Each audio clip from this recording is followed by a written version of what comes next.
neon rainbow. I'm living that honky-tonk dream. Well, welcome to another episode of Boney's Rolling Road Show. Me and Alan Jackson just cruising down the road here, and figured I'd do you a video here. Going down 231, just left the big city of Marietta.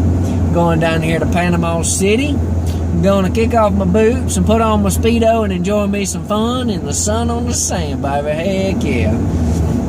I'm just kidding. I'm down here having to work today. What a loser I am. But anyway, what you got to do to make the money so you can pay the rent, keep everybody happy. So, just got back from San Antonio, Texas, though. It was a fun, interesting trip. I don't know that I'll be going back to San Antonio anytime soon. It was fun. It was great. Ate in a restaurant that spun while you ate, and everything was a little different. And also, there's a river that went down the middle of the town, and you could walk down and kick ducks in the butt because they didn't move.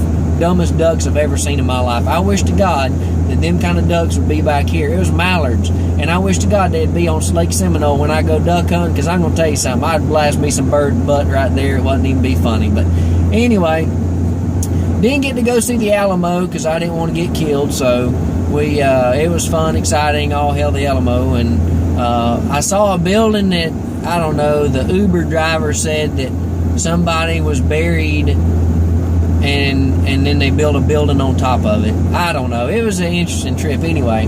But there's two things you won't find in San Antonio, Texas. Somebody who understands what the hell I have to say. They couldn't understand me. It was embarrassing. Actually, I thought I was speaking pretty good. I tried to speak a clean English. I even tried the Donald Trump look. You don't understand what I'm saying. But they still didn't get what I was saying. And you won't find sweet tea. Can you believe that? They did not have sweet tea in San Antonio, Texas. Anyway, on the way back, to God's green earth here in the great country, South Alabama, Northwest Florida, I was actually thinking about, what's the difference between consistency and getting stuck in a rut. And it's easy in being consistent to get stuck in a rut. Consistency is going from point A to point B consistently, repeatedly.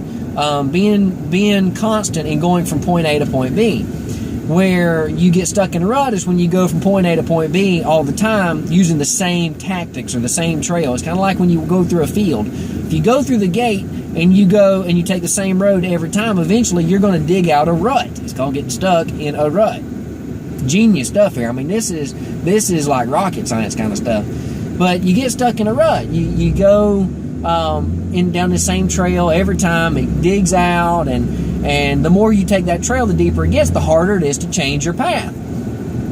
And so what consistency is just going from the front gate to the back 40. That's all it is, going from front to back, A to B. That's consistency. But where you keep from getting stuck in a rut is you go about it in different ways. You still go to the same places. You still talk to the same people. You still do the same things, but you vary your tactics. You vary your methods. You vary how and what you do. But you're consistent in the fact that you're going from point A to point B constantly. So the message is, don't get stuck in a rut. Evaluate what you're doing, because the sooner you identify that you're getting into a rut, the easier it is to change. Now, it's never easy to change. There's always pains that come with change. But evaluate what you're doing. Look at where you're at, and ask yourself, am I being consistent and getting stuck in a rut, or am I being consistent and being productive? So if you're being consistent and you're not being productive, you might want to check your rut detector out, because you might be getting in the rut. Now, don't be confused with getting in a rut and hunting in the rut, because whenever it's deer season and it's the rut, that's the time you want to hunt. That's a good kind of rut. Bad kind of rut is whenever you're going from point A to point B and you're doing the same thing over and over and over. So think about it. I hope that you got something out of it. Look at what you're doing. Evaluate yourself. Make sure you're not getting stuck in a rut, but you're being consistent. Hope you guys have a great day. If you get lost in the Panama City area, come on down, holler at me, and you can enjoy sitting on the beach with me in my bikini Speedo thing, and we'll sip on a drink together down here. Come on, y'all have a great day. See y'all.